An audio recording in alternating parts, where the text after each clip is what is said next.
21st, we want to say that or please try to buy for the thing.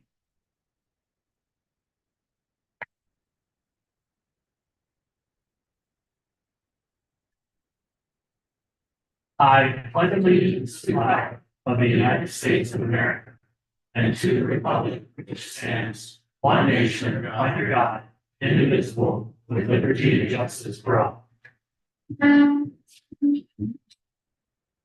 Roll call, please. Councilmember Alexander. Yes. Councilmember Brannan. Here.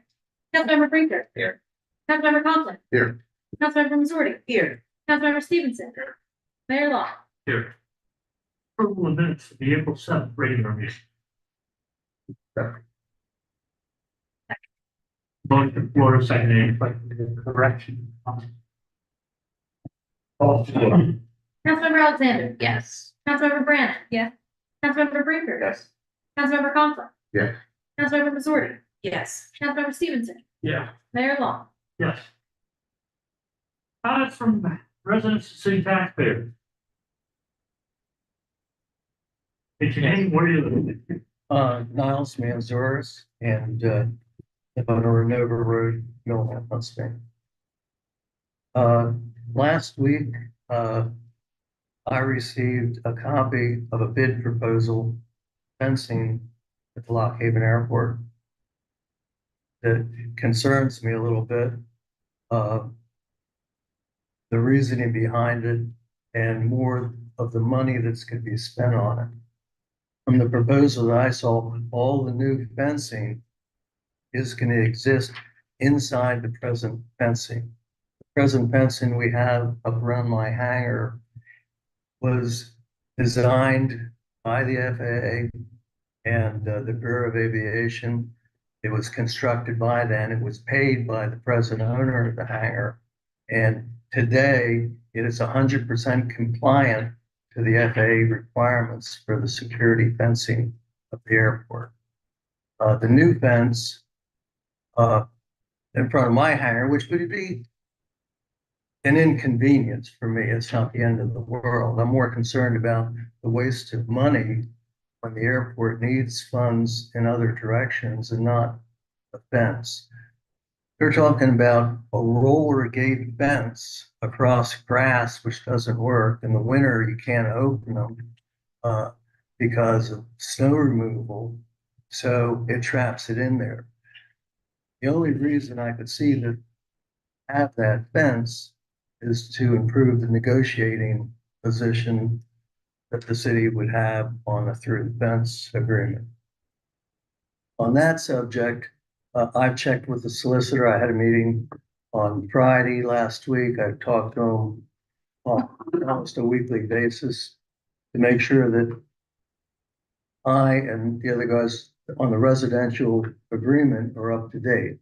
The residential agreement is in the hands of the Bureau of Aviation, and there is nothing that, as a hangar owner, I'm holding up. He said, you're 100% up to date on anything. There's nothing that you can do until they receive back a proposal from the Department of Aviation. So we're not trying to hold anything up, or I'm not trying to hold anything up. I'm more concerned about the cost of this fence. There's grant money, but there's always money that has to be paid by the city if they receive the grant money. What I'd like to formally invite all the council members or any of them that are interested and come down to my hangar in the fence and look at what they're physically proposing to do. And I think you'll agree to me that it's quite a waste of money. Your name, right, please. Good evening. My name is Alan Euler. I'm here this evening representing Sentimental Journey. Many of you may know Sentimental Journey, the air show that's been around for 39 years now. In recent years, a few members have gone off the board and they've gone through a couple of small changes. But we've got a number of new members on the board. I volunteered to the board, and I guess I volunteered a little bit too eagerly because they elected me as president of the organization for a little while. So we're working to improve things. We like what we've seen, like what's happened. It's got a storied history. I think it's been a benefit to the town and brought a lot of people in here through the years. And in fact, one of our volunteers that he's put an awful lot of work in for us about a month and a half ago called the local hotel to make sure he could get his hotel room reserved ahead of time. He wasn't soon enough. The hotel was fully booked already. We're doing an awful lot this year. We had a display at the Sun and Fun Air Show. If you're familiar with the EAA or Experimental Aircraft Association, they have two main air shows here. The one in Oshkosh, Wisconsin, AirVenture. That is typically billed as the world's largest air show. Their second air show, which is, I guess, it's probably the second largest in the United States, is held in March in Florida. We had a booth down there, and we gave out an awful lot of flyers and a lot of information on it. And we're trying to do a lot of new things to bring in more people. There are an awful lot of people that think, oh, we're just Piper Cub clients. We're trying to change that. We're trying to bring in more people, more things, bring more pilots here, and also bring more people from the town to the airport. Let people see what the airport is, what we do, learn about aviation. In the next 6 to 7 years, they're anticipating there's going to be a shortage of about 30,000 pilots. So again, if we can get families with kids down there, teach them a little bit about aviation, expose them to it, give them a little bit more information, and possibly if we can put things together, a youth aviation career day in it.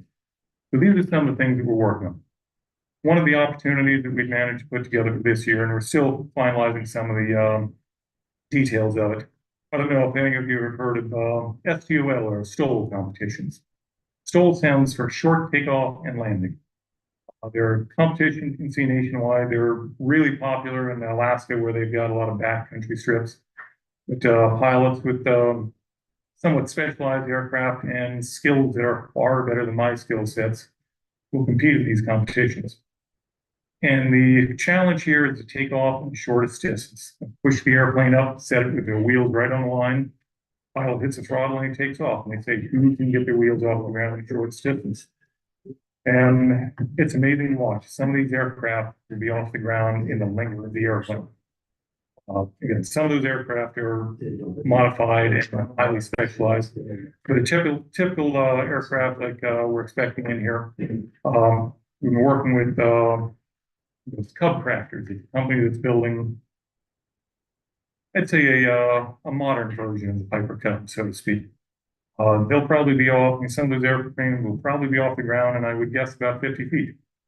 Go around the pattern, come back and land, and again, same sort of thing. You've got the line there. If their wheels touch the ground before the line, that landing is disqualified. So they want to touch the ground with the wheels as close to that line as possible and stop it as quickly as they can. Again, 50, 75 feet for stopping these aircraft is not out of the question. It's quite common with some of these. So they're working with it, and they're proposing to come up and help us out, and they're anticipating 10 to 12 aircraft to put on a demonstration competition. We're looking to do this Saturday morning. Again, this is something we want to bring the public down. So we're looking at something we can offer the public, no charge. We're going to have a number of things going on. We're inviting the National Guard, requesting the National Guard to provide some presentation. We'd love to get a Black Hawk or a Chinook in here for the public to see. Again, bringing kids down, exposing them to the opportunity of military service. Local car club, the Pennsylvania, what's the organization? Street Machine. Thank you. Central Pennsylvania Street Machine, yes, sir. They're going to be providing some other activities that day. They're going to be bringing some cars down here. I've got an antique car too myself that I can bring on site. We'll have those back in the fire company grounds. One of the things that we're considering to do this and try and do it in a safe, organized manner and without mixing the general public and the aircraft, we'd really like to use the fenced area in the aviation industrial park. If we can have that area, land a helicopter, and if we can make arrangements there, keeps the helicopter away from these small, lightweight aircraft that downwash a large aircraft or helicopter could damage. Secondly, again, place where we can bring the public in, and we've got a fence for them to stand behind, while being able to get within a reasonable distance to the turf runway to see what's going on. Requesting the use of that June 19th and 20th, Friday and Saturday, the air show. The STOL competition would be Saturday, June 20th from approximately 10 o'clock till noon. So, just formally asking your amend a request to use the airport facilities for that. We can't vote on something like that because we're on the agenda. Understand? You speak with Casey, he is the community life director, she handles all facilities. Okay, So you put that in, then it can come before council, be on the agenda so we can vote. absolutely. Like I said, I wanted to come in and explain it to you and present information to you before just throwing a blind letter in the door. Again, to introduce myself as a recently elected, or let's say Shanghai president. Said they're looking forward to working with the organization more and more. Maybe not the best person to be extremely busy, but doing what I can. Yeah, any questions or any concerns you may have or anything we can do to help out here, please let me know. And I do have a There's no comment. Woodward Avenue. I just wanted to make one more comment. We are only asking to use a very small portion of that. By far, not just the part of it that's closest to the south boundary of the airport, right? To the southeast boundary of the airport, right? But we're not looking to use more than maybe 25%. We will have the ability to fence that section off from the. You just have to include a map with the. Yeah, I'm already working on it, so we'll get you that. So I've got a letter pretty well ready to go. I just wanted to introduce myself before we do something in your line. Sounds good, we're Casey and we'll take a look at it whenever everything's quick. Well, You have a flying breakfast coming May 4th, right? yes, sir, we do. I'd like to invite all council to stop down, meet us and see what we do. I guess a lot of you have been there. Yeah. But, yeah, that is open to the public as well. Anyone that's interested in airplanes or anyone that's interested in good breakfast, please stop down. Thank you. All right. Anyone else? I do have a, Bill Lowry. Bob, did you want? Yeah, Bob Lawrence, getting back to through the fence and the new fence. I have the only commercial business that say through the fence business. Been there since 1944. Came to town, back to town in the 80s, we spent between 15 and 20,000 paving and taxiway to get to the airport. Now, unbeknownst to us, until we saw a survey guy out in front of our hangar last couple of weeks, telling us that they were gonna start at the end of my neighbor's hangar, which is on the airport, Leakovitz hangar, fence down to, I guess, Niles' area. And if I'm looking at it correctly, they're gonna, it's planned to put 225-foot rolling gates over our taxiway. And I'd just like to know, what is the intent of this? I employ 13 people, pay taxes, county taxes, real estate taxes on our buildings, and I don't understand. We use the runway maybe 3 times a year. And I signed a lease, and I would pay $200 a month, a year in advance for 5 years, as long as there were no increases. And I got it back from, I guess, the directions city to all my comments, red lines, and back to $240 a month, and the city is able to increase it each year for 5 years. I don't understand what good the difference between that amount of money is going to make. I'm the only commercial operator that's used it and been there 35 years since we bought the business.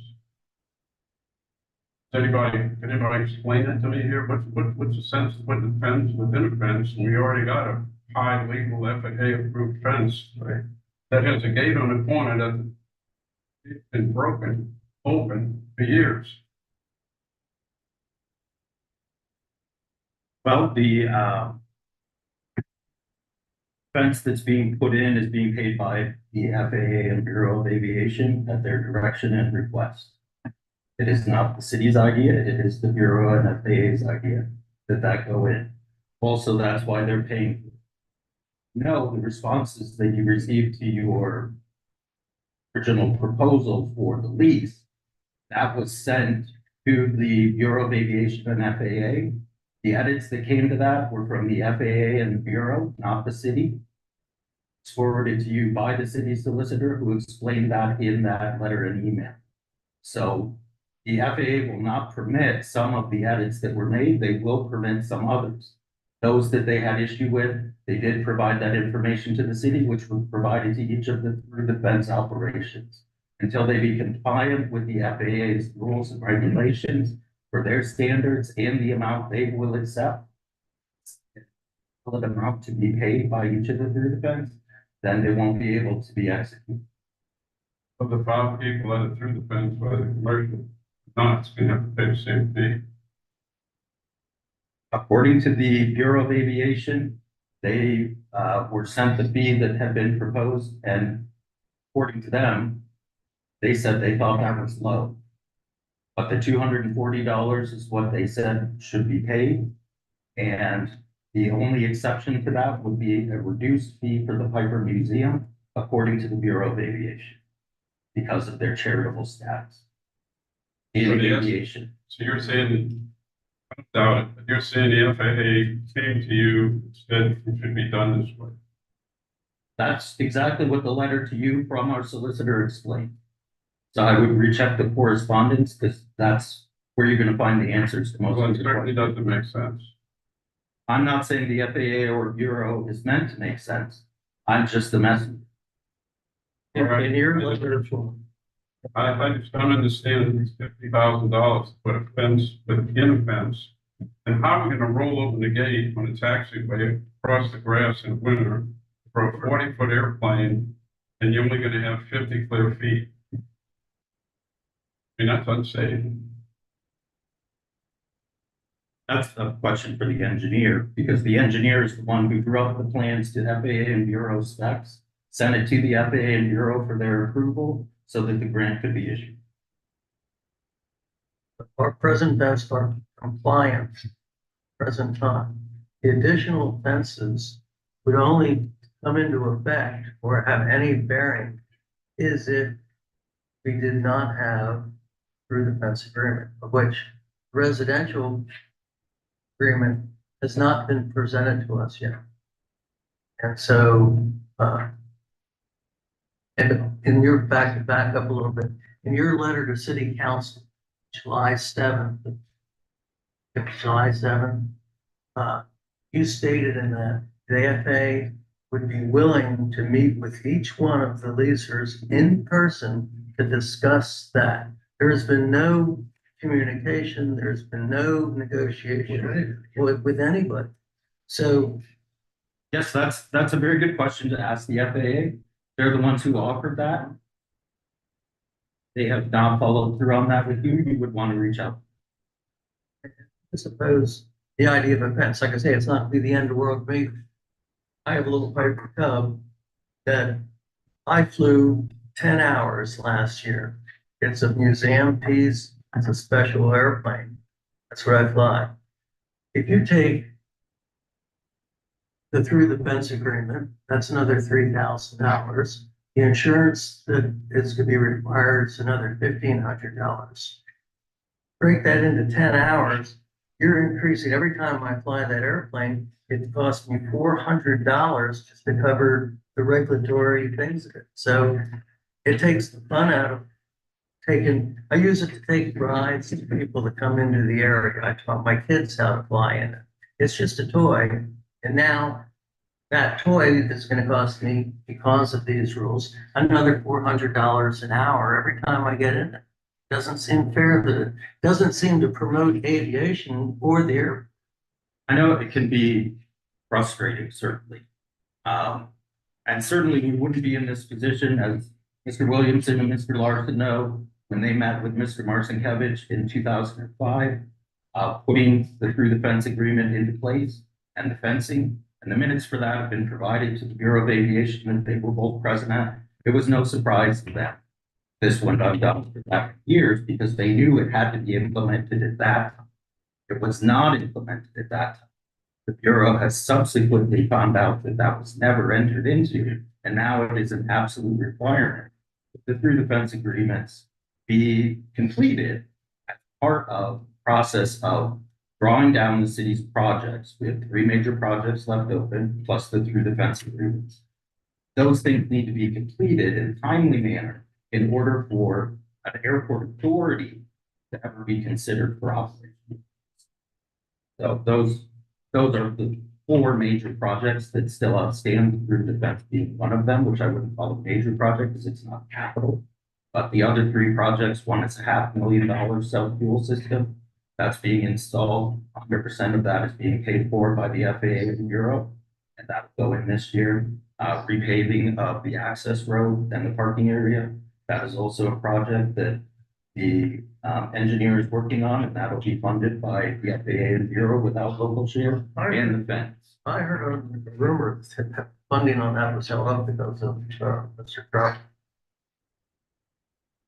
Well, I just heard that today. I don't know. we've had correspondence between the Bureau on these grants as recently as today, Friday, Thursday, Wednesday, all of last week, about how swimmingly the process is going. I certainly haven't heard that.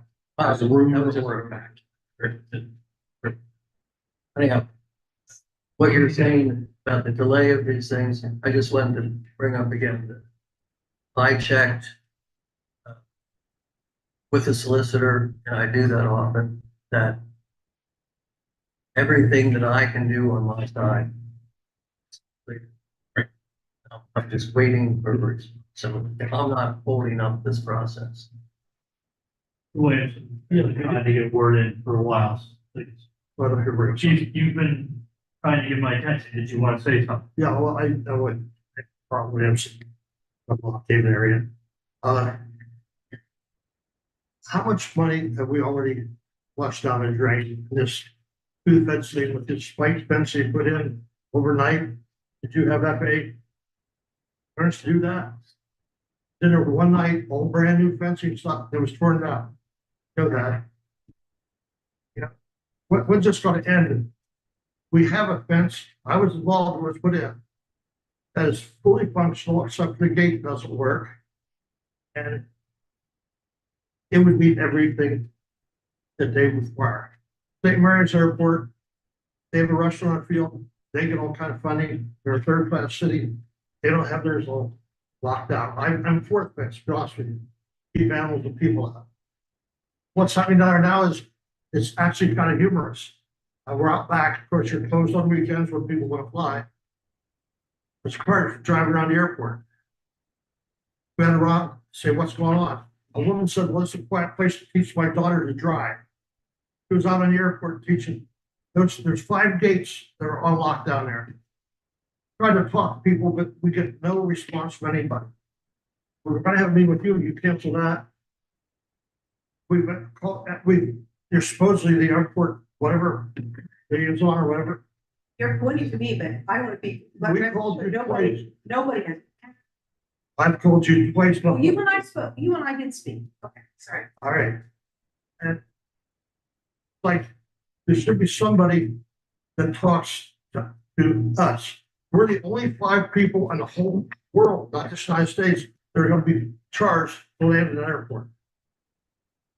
I'm not worried about it. At my age, I've been there 80 years. I don't care. I've decided I'm moving my airplane up. I can fly in, land. If I had a helicopter, I could just jump over the fence. I mean, it's just so crazy, so bizarre. We just talk to somebody and try to reason, a reasonable person, you know, and I don't want to fight with anybody. And That's all we're asking. we're being told that the FAA, the Bureau of Aviation requirements, apart from having something from them, if you guys have something from them saying that it's not necessarily, I'd like to see it, because the only thing that we have is the manager's statement that they're requiring it. No. We have documentation and correspondence. Well, I'm saying that what my knowledge is, okay? That we have this, I'm not. The subcommittee has been provided all documents. Okay, so if there's something different that we don't have, You need to see it, otherwise you have to follow what they're doing. It seems strange to me that those painting the fence originally it was, that we did everything was been then we put our own tax rates and stuff in. Now they're gonna pay for it a second time. I mean, does that mean, I don't know. Maybe. Anyway, that's it, that's all. I just wait for somebody we can talk. I feel your pain. I really do. And I wish there was something we could do differently. And I think there are things out in life are just stupid. Okay? And I wish I could change this, but we can't. You're talking to us, we can't do a thing about it. The only thing we can do is what we've been told and directed to do. So I get it. Did the FAA come in and tell you to put the fence where he's put it, or did he put it in Yeah. and try to get it? We're only going to do what we're told to do. And I would love to have it free and open but I feel it, but I'd love to change it, but I can't. So, you can just keep talking to us, but we just can't do anything about it. Well, it's one Let's last say one thing. We're gonna end up with a fence across the taxiway that we built. With a gate that's not big enough to get a larger airplane. It seems like we should have known something before we looked out our window and saw a survey guy out there. I don't understand how the city let this go so this far without letting the people on the airport who you're requesting to pay $240 a month year round with possible increases every year. And insurance the airport and giving the airport the authority to come in our building and inspect it. It doesn't make sense. Somebody dropped the ball during the process. Yeah, 25 years ago, they dropped the ball. Well, We've been at this for a half hour, man. Could we please? Want to give him his last. I understand. thank you for listening. Okay, we have, Phil Lowry. Phil Lowry here. Lowry, if that comes. Okay. All right, 4B, consideration of resolution of 2025-13. This is a resolution to provide particular waivers to the city's park rules and regulations under prohibited conduct to accommodate the Bad Adventure Company evening out in town that council approved at its last meeting. Okay. I'll second. Motion for a second questions, second reading.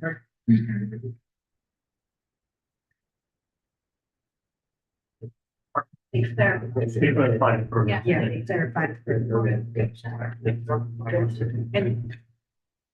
Go ahead. did we find out whether or not there were going to be bats for sure, or did they? They would like to have porta potties brought in and then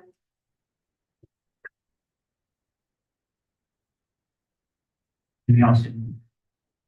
Motion for a second. Call for the vote. Councilmember Alexander. Yes. Councilmember Brand. Yes. Councilmember Brinker. Yes. Councilmember Conklin. Yes. Councilmember Missouri. Yes. Councilmember Stevenson. Yes. Mayor Long. Yes. 4C, use the cleaner walkway for LH Athletics. CU Lock Haven Athletics is requesting the use of the levy on Sunday, May 11th from 8 a.m. to 11 a.m. for a community race and fundraiser. 5K will be a 3.2 mile walk/run to raise money for Lock Athletics. I did provide you a map reference. And it's just the use of the levy and parking lot closest to the university. I can, if approved, I will coordinate with Public Works for the placement of barricades. I have a motion. Second. Sure. Okay. Motion for a second. Questions or comments? Call for the vote. Councilmember Alexander. Yes. Councilmember Brand. Yes. Councilmember Brinker. Yes. Councilmember Conklin. Yes. Councilmember Missouri. Yes. Councilmember Stevenson. Yes. Mayor Long. 4D, consideration of resolution of 2025-14. This is a banner installation request for Pride in the Haven, to display from June 8th through June 28th for the Pride in the Haven event happening.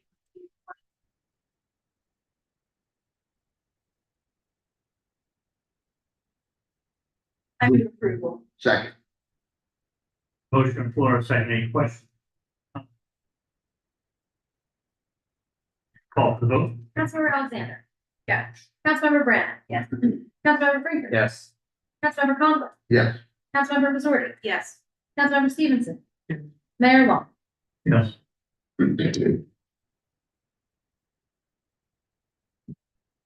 4E, use of Triangle Park, June 26th to 29th. The Pride Alliance is requesting to place 6 flags on flagpoles using the permanent flagpole holes in Triangle Park to display pride flags from June 26th through June 29th in celebration of their Pride in the Haven event on June 28th. Do I have a motion? Move approval. Second. Motion on the floor, second, any questions or comments? Call for the vote. Councilmember Alexander. No. Councilmember Brand. Yes. Councilmember Brinker. Yes. Councilmember Conklin. Yes. Councilmember Missouri. Yes. Councilmember Stevenson. Yes. Mayor Long. No.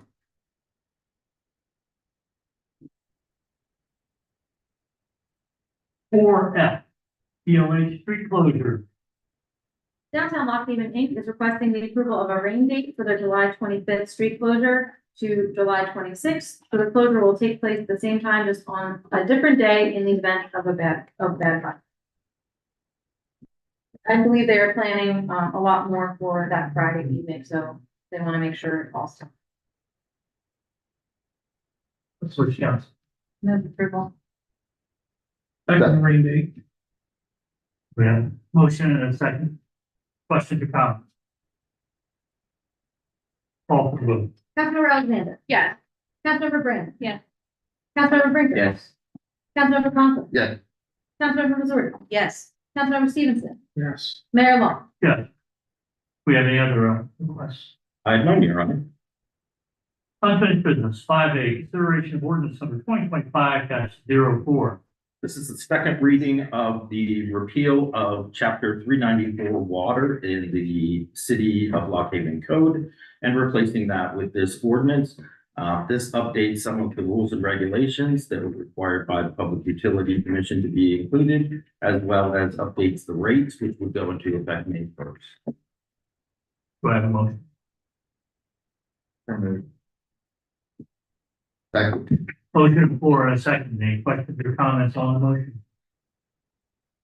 Call for the vote. Councilmember Alexander. Yep. Councilmember Brand. Yes. Councilmember Brinker. Yes. Councilmember Conklin. Yes. Councilmember Missouri. Yes. Councilmember Stevenson. Yes. Mayor Long. Yeah. 5B, consideration of the appointment of candidates from the civil service list to the position for probationary police force. The Lock Haven Civil Service Commission, which includes 3 members, one of whom is present this evening, has concluded its testing and prepared a list for council's consideration of 2 individuals, Landon Lose and Eric Young. There are 2 positions to be filled. And so council is asked by the Civil Service Commission to, with their approval, that conditional offers will be sent to each individual. Eric Young is currently in the process of completing academy training, and Landon is about to go to the academy under the Pennsylvania Crime and Delinquency Commission's grant that the city received, that in January Governor Shapiro came to discuss here in the city. So he will be our first participant in that grant.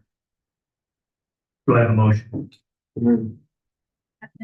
Motion for and a second. Questions or comments? Call for the vote. Councilmember Alexander. Yes. Councilmember Brand. Yes. Councilmember Brinker. Yes. Councilmember Conklin. Yes. Councilmember Missouri. Yes. Councilmember Stevenson. Yes. Mayor Long. Yes. 5C, consideration of the right-of-way agreement with UGI. Currently, the UGI utility has a gas main that they would like to relocate on Bald Eagle Street in the vicinity of the Piper Aviation Museum.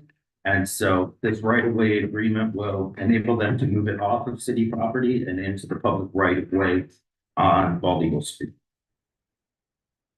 Motion, Move approval. Second. motion on the floor, a second, questions or comments? And that reconfigures the solar Correct. positioning. And you won't have that white space. Right. Okay. That's a good idea. You still have one for water. Other question? Call for the vote. Councilmember Alexander. Yeah. Councilmember Brandon. Yes.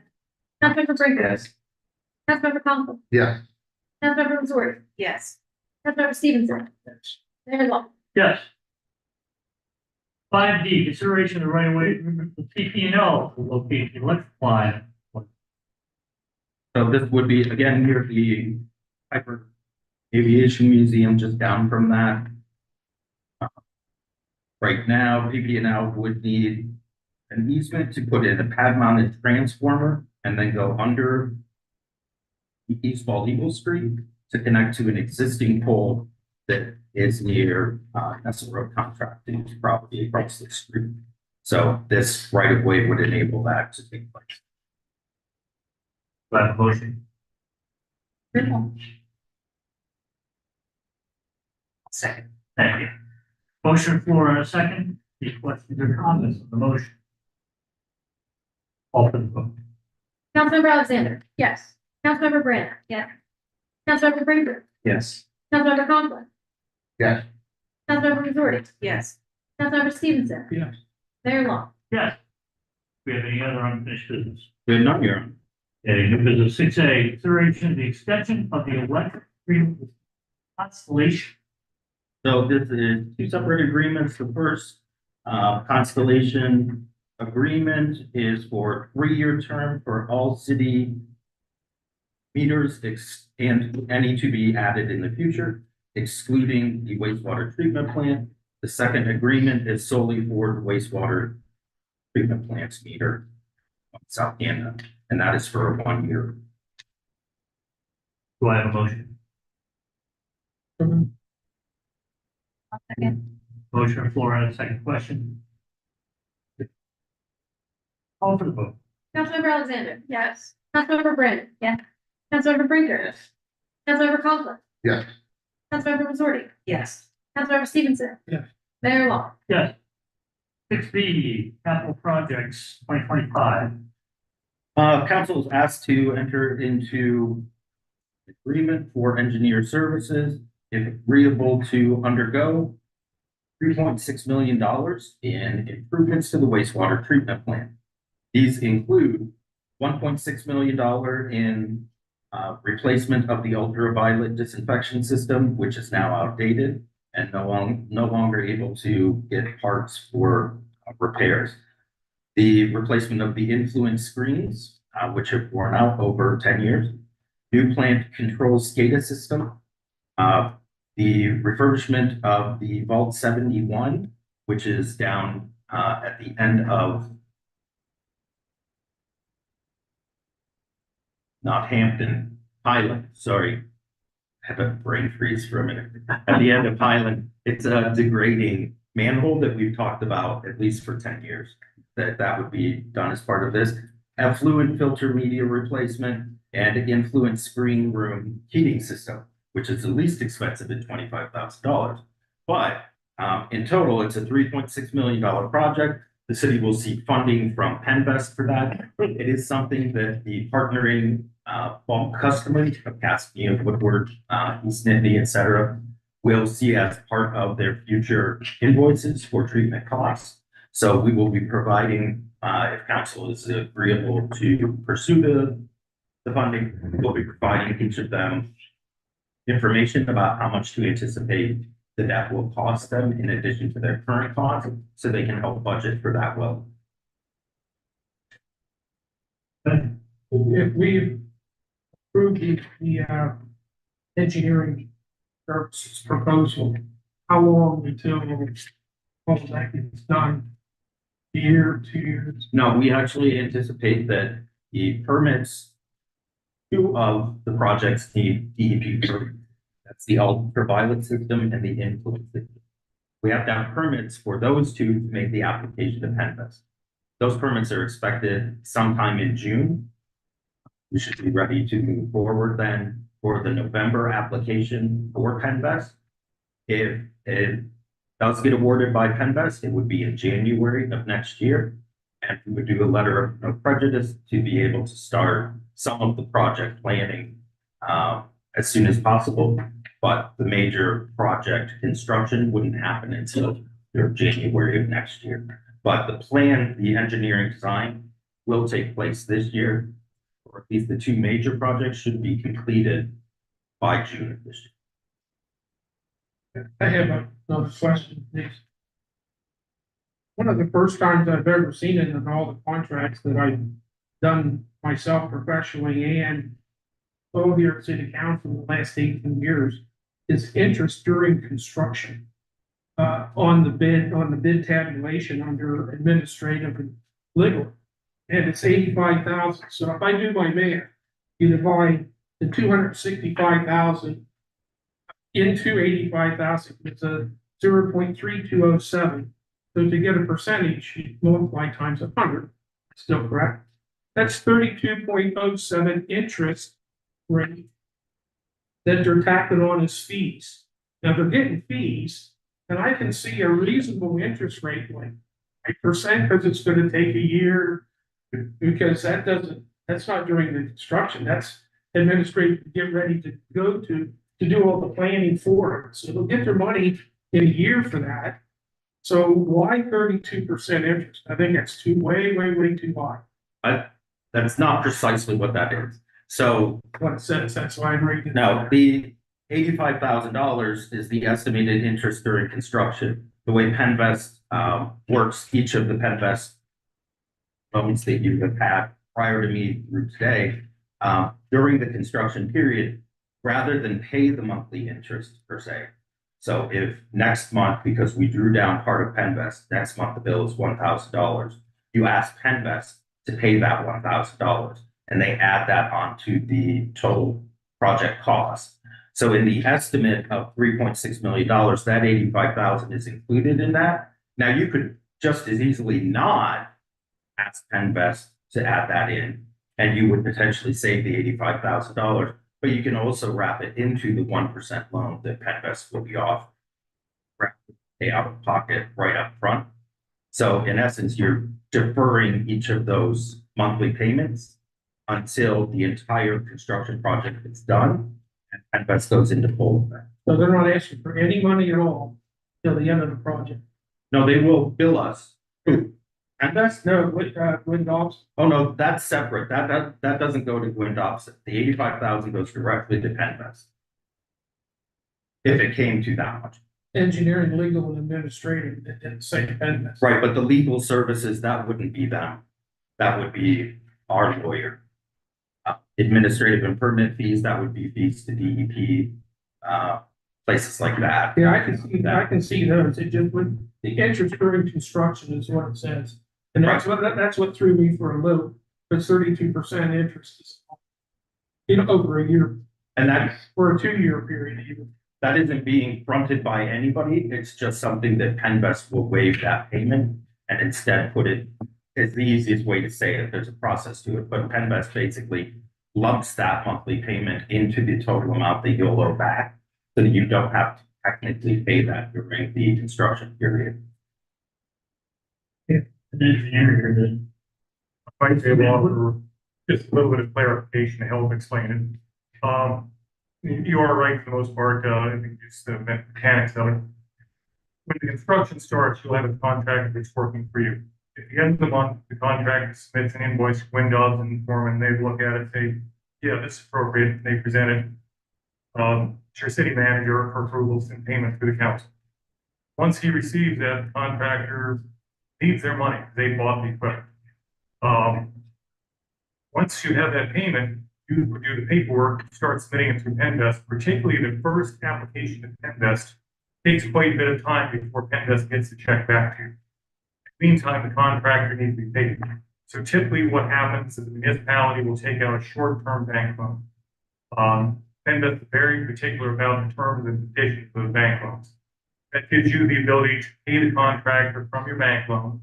And then PennDOT and Foreman submit all the paperwork to PennDOT for the next go around, the next payment. They're also going to include the $10,000 you were just charged by your bank, the interest in that first payment. So it gets a little bit fun tracking this and following back through.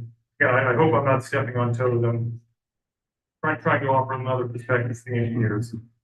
But this is the payment, this is the interest during construction that you're being charged either from the bank or if it's your own funds that you pay. So that's what interest during construction is typically covered.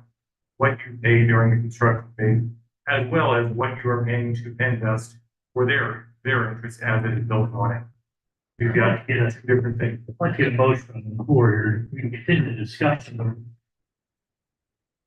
we'll like to make a motion. Okay, now, any other questions? You have Steve? Fine, we can go into else when you get that. Response?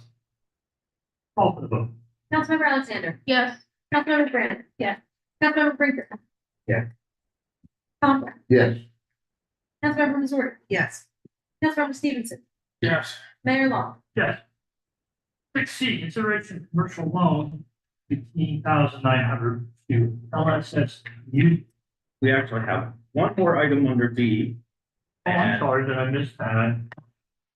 It's authorization to apply for Pennsylvania Small Water and Sewer Grant for Susquehanna Avenue Sanitary Sewer Rate.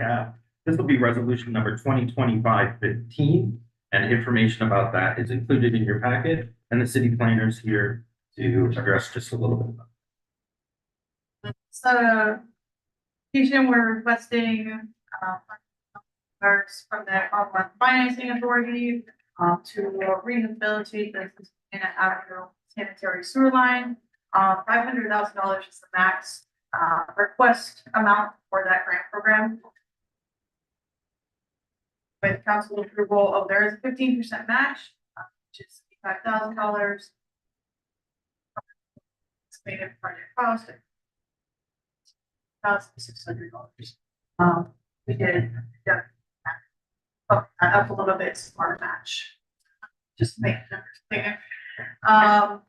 With your approval, we'll move forward to submit by the end of April. Sorry, it wasn't the second action. Yeah, that's right. Yeah. All right, so do I have a motion? And a second. Questions or comments? Call for the vote. Councilmember Alexander. Yes. Councilmember Brand. Yes. Councilmember Brinker. Yes. Councilmember Conklin. Yes. Councilmember Missouri. Yes. Councilmember Stevenson. Yes. Mayor Long. Yes. Commercial law. The last week, the city's commercial loan committee reviewed a loan application from LSS Amusements in the amount of $18,900 to be turned over 5 years at a interest rate. The loan funding will be used for equipment. And the loan committee did approve that application based on their review and Steve Buck's assistance with Alex here. If you would like to say anything about it, for the project. Yeah, so we've actually, one of my companies already purchased the machines because it's a really good deal and I could sit on it. And we've got 2 set up in 2 Maidens right now, and we've got the other one is in the back room at the Express. So they're actually running a piece on the machines and their manufacturer. So that'll be super cool, but hopefully I'll get some, I want to put them in some bars and restaurants and stuff to kind of draw more people down here.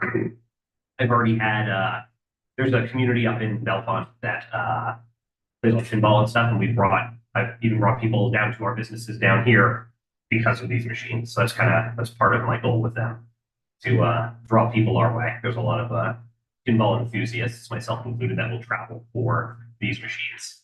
So if you got any questions, let me know. There is an amusement patch. I've got all the proper stuff filled out. Okay. Yeah, I got you. Glad to hear that, Alex. We have a motion. I'll make a motion. I'll second. Motion floor is second. Questions or comments? Call for the vote. Councilmember Alexander. Yes. Councilmember Brandon. Yes. Councilmember Brinker. Yes. Councilmember Conklin. Yes. Councilmember Missouri. Yes. Councilmember Stevenson. Mayor Long. Yes. 6D, consideration of ordinance number 2025-05, renaming an unnamed alley between West Baldwin and West Clinton, Tiger Den Alley. Mayor asked me a question, I guess it was last week. Yeah. And there had been a conversation in about, When we changed the direction. right, about renaming this particular alley, which is a duplicately named Kite Alley. But officially on our map, it's an unnamed alley. So anyway, 2 days later was March 17th, and the governor said everyone had to go home because there was a pandemic. So it never actually transpired. It was a discussion. And when the mayor brought it up, I realized that no action had ever been even proposed on it. So now this comes several years afterwards. When we brought up with this, someone who lives in that area, there was confusion as far as deliveries. There were two on Google Maps saying Kite Alley. Right. It does say Kite Alley on Google Maps. Yeah. Yeah, That now. yeah. So, Which if there were two of them named that, it's. Kite Alley is actually the next one up. Comes out from the bank. Right. Yeah. And so this is also proclaimed by Google to be Kite Alley, although it actually is unnamed. So this would provide it with the name of Tiger Den Alley. I'll second. Motion for a second. Any questions or comments? Call for the vote. Councilmember Alexander. Yes. Councilmember Brand. Yes. Councilmember Brinker. Yes. Councilmember Conklin. Yes. Councilmember Missouri. Yes. Councilmember Stevenson. Yes. Mayor Long. Yes. Any other new business? None, Your Honor. We have our board seat. Anyone have any reports from their committees or? All right.